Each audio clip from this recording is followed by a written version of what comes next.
Nikola Tesla, l'homme qui entendait les fréquences de l'âme. Et si la matrice d'énergie n'était pas qu'une intuition? Et si elle avait été prédite, pressentie, incarnée par un génie visionnaire, oublié des manuels, mais gravé dans l'univers? Bienvenue chez Nikola Tesla. Inventeur, ingénieur, mystique, 1856-1943. L'homme qui a dit cette phrase devenue prophétique. Si vous voulez trouver les secrets de l'univers, pensez en termes d'énergie, de fréquence et de vibration. Tesla ne parlait pas d'électricité. Il parlait de toi, de moi, de cette trame invisible qui nous relie, nous guide, nous structure. Aujourd'hui, on le remet à sa juste place, pionnier sacré de la matrice d'énergie. Qui était Nikola Tesla? Il est né en 1856 en Croatie, alors partie de l'Empire austro-hongrois. Très jeune, il entend des sons que les autres n'entendent pas, voit des éclairs de lumière, capte l'invisible. Il migre aux États-Unis, travaille avec Edison avant de le dépasser et invente des systèmes que le monde utilise encore aujourd'hui, comme le courant alternatif, comme la bobine Tesla, transmission d'énergie sans fil, comme le moteur à induction, ou encore les bases de la radio, du radar, de la télécommande. Mais ce que l'histoire cache, c'est que Tesla était un mystique déguisé en scientifique. Ses travaux majeurs. Le premier, c'est la fréquence de résonance. Il étudie la manière dont chaque objet, être ou son, possède une fréquence propre. Il affirme que tout peut être influencé à distance si on trouve sa vibration exacte. Ça te parle?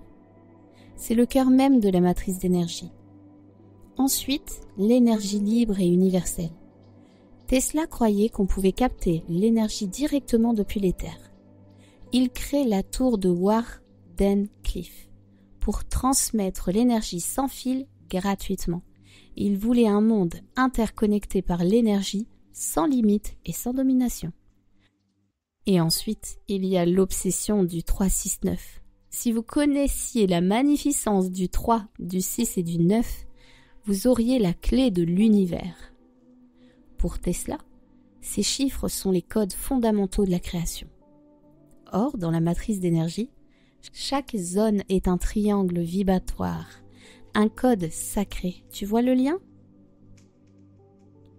Tesla et la matrice d'énergie, une connexion vibratoire. Tesla n'a pas inventé la matrice d'énergie, non. Mais il a posé les fondations invisibles qui la rendent possible. Il a d'abord prouvé que l'énergie est première, la matière suit. Ensuite, il a montré que les vibrations influencent la réalité.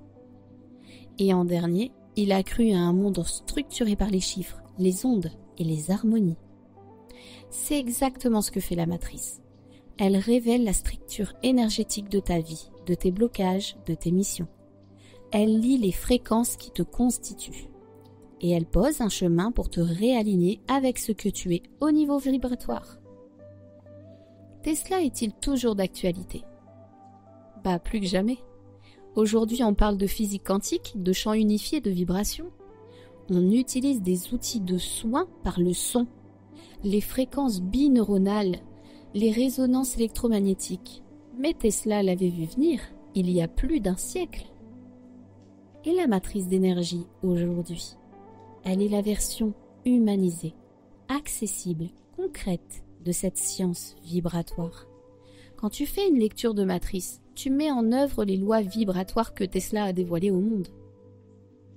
Tesla était un homme seul, incompris, en avance.